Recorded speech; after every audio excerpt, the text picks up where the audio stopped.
माँ, ये राधिका है, तुम्हारी बहू। राधिका गांव में हॉस्पिटल में नर्स का काम करती है। बस हम दोनों में दोस्ती हो गई और हमने शादी कर ली। राधिका, माँ के पैर छू। अरे चल हट, नालायक। अरे मैंने क्या क्या सपने देखे थे कि तेरी शादी किसी अमीर घर में करूंगी और दहेज में लाखों रुपए लूंगी, और तू गांव की इस मामूली लड़की को मेरी बहू बनाकर ले आया। लेकिन बेटे की जिद के आगे सुनीता देवी मजबूर हो जाती है। राधिका सुनीता देवी को फूटी आंख भी नहीं भाती थी। तुम चिंता मत करो भाग्यवान, हम दोनों मिलकर अपनी बहू को इतना सताएंगे कि वो हमसे तंग आकर ये घर छोड़कर चली जाएगी। फिर हम अपने बेटे की शादी किसी बड़े सेठ की बेटी से कर देंगे, ठीक है? अगले दिन सुनीता देवी अपने बेटे का कमरा साफ कर रही होती है।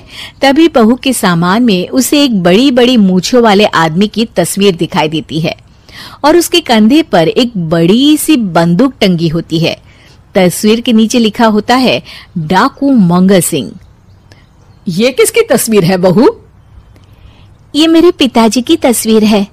बस फिर क्या था। ये सुनते ही सुनीता देवी के हाथ पैर कांपने लगते हैं। वो भागती हुई सीधा अपने पति के कमरे में जाती है। अरे गजब हो गया जी, गजब। अरे क्या हो गया भाग्यवान? हमारी बहू एक मशहूर डाकू मंगल सिंह की बेटी है। हे भगवान, अब क्या होगा? क्या कहा? डाकू मंगल सिंह? अरे मर गए रे। सुना है वो तो बड़ा ही खतरनाक डाकू है, मारता ज्यादा है गिनता कम है। लोग पुलिस वाले भी उसके नाम से कांपते हैं। अरे सुना है वो तो हर हफ्ते 2-4 लोगों का ऊपर का टिकट कटवा ही देता है। हे भगवान, अब हम क्या करेंगे? ये हमारे नालायक बेटे ने कैसी मुसीबत हमारे गले बांध दी। हाँ वो तो है, अगर हमने बहू को जरा भी तकलीफ दी तो उसका बाप मंगल सिंह हमें गोली से उड़ा देगा। अब जो मैं कहता हूँ उसे ध्यान से सुनो। तुम बहू से बिल्कुल घर के काम मत करवाना, और ध्यान रहे उसे किसी प्रकार की तकलीफ नहीं होनी चाहिए, समझ गई ना? और ऐसा ही होता है। अगले दिन सुनीता देवी रसोई में खाना बना रही होती है कि तभी, ये क्या माँ जी, मेरे रहते आप खाना बना रही हैं? चलिए हटिए, मैं खाना बना देती हूँ। अरे नहीं नहीं बहू, तू यहाँ क्यों आ गई? जा, तू अपने कमरे में जाकर आराम कर, मैं खाना बना लूंगी। सुनीता देवी जिद करके राधिका को भेज देती है।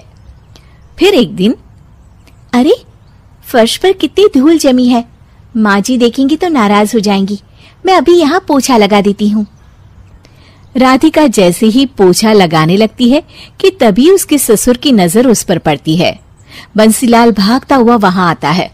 अरे नहीं नहीं बहू, तुम ये क्या गजब कर रही हो?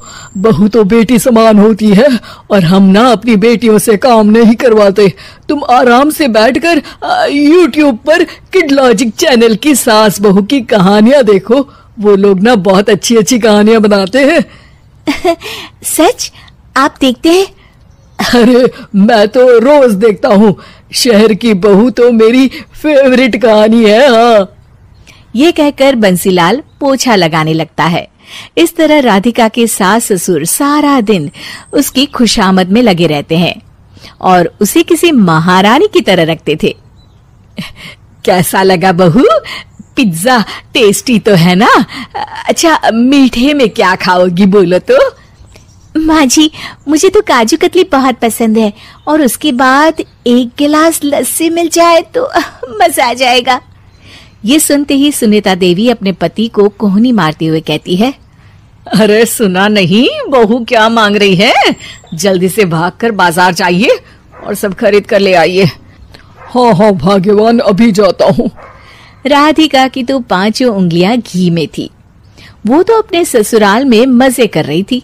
दूसरी तरफ राधिका की सास उसके लिए कभी नई साड़ी खरीद लाती तो कभी उसके लिए नए गहने बनवा देती। फिर एक दिन डाकू मंगल सिंह अपनी बेटी राधिका से मिलने अपने आदमियों के साथ आता है। उन सबको देखते ही राधिका के सास ससुर डर के मारे कांपने लगते हैं। मर गया रे, डाकू मंगल सिंह तो सच में कितना डरावना दिखता है, ऊपर से इतनी बड़ी बंदूक लेकर घूमता है। कैसे हैं समधी जी? क्या हुआ? आप इतना घबरा क्यों रहे हैं? और आपको इतना पसीना क्यों आ रहा है? आपकी तबीयत तो ठीक है ना? जी अभी तक तो ठीक है, पर लगता है बहुत जल्द खराब होने वाली है। क्या कहा आपने? जी कुछ नहीं, बताइए बताइए कैसे आना हुआ? दरअसल आज आपके शहर में हमारी नाटंकी मंडली का प्रोग्राम है, तो इसी बहाने सोचा बेटी का ससुराल भी देखता चलूं। ये सुनते ही राधिका के सास ससुर हैरान हो जाते हैं। क्या कहा? आप नौटंकी में काम करते हैं? हाँ माँ जी, पिताजी डाकू की एक्टिंग बहुत अच्छी करते हैं, उन्हें तो कई अवार्ड भी मिल चुके हैं। और ये बंदूक, ये तो असली लगती है। तभी राधिका के पिताजी अपनी नकली मूंछ निकालते हुए कहते हैं, इस मूंछ की तरह यह बंदूक भी नकली है, ये तो छर्रे वाली बंदूक है, इससे तो मैंने आज तक चिड़िया भी नहीं मारी। अरे खोदा पहाड़ निकला चूहा, इसका बाप तो मामूली नौटंकी वाला निकला और हम इससे डर कर बहू की नौकरों की तरह सेवा कर रहे थे। आपने सही कहा जी, इसके पीछे मेरे कितने पैसे खर्च हो गए और काम कर करके मेरी तो कमर टूट गई सो अलग। अरे बहू, तूने अपने पिताजी के बारे में हमें पहले क्यों नहीं बताया? राधिका मुस्कुराते हुए कहती है, आपने तो कभी पूछा ही नहीं ना माँ जी।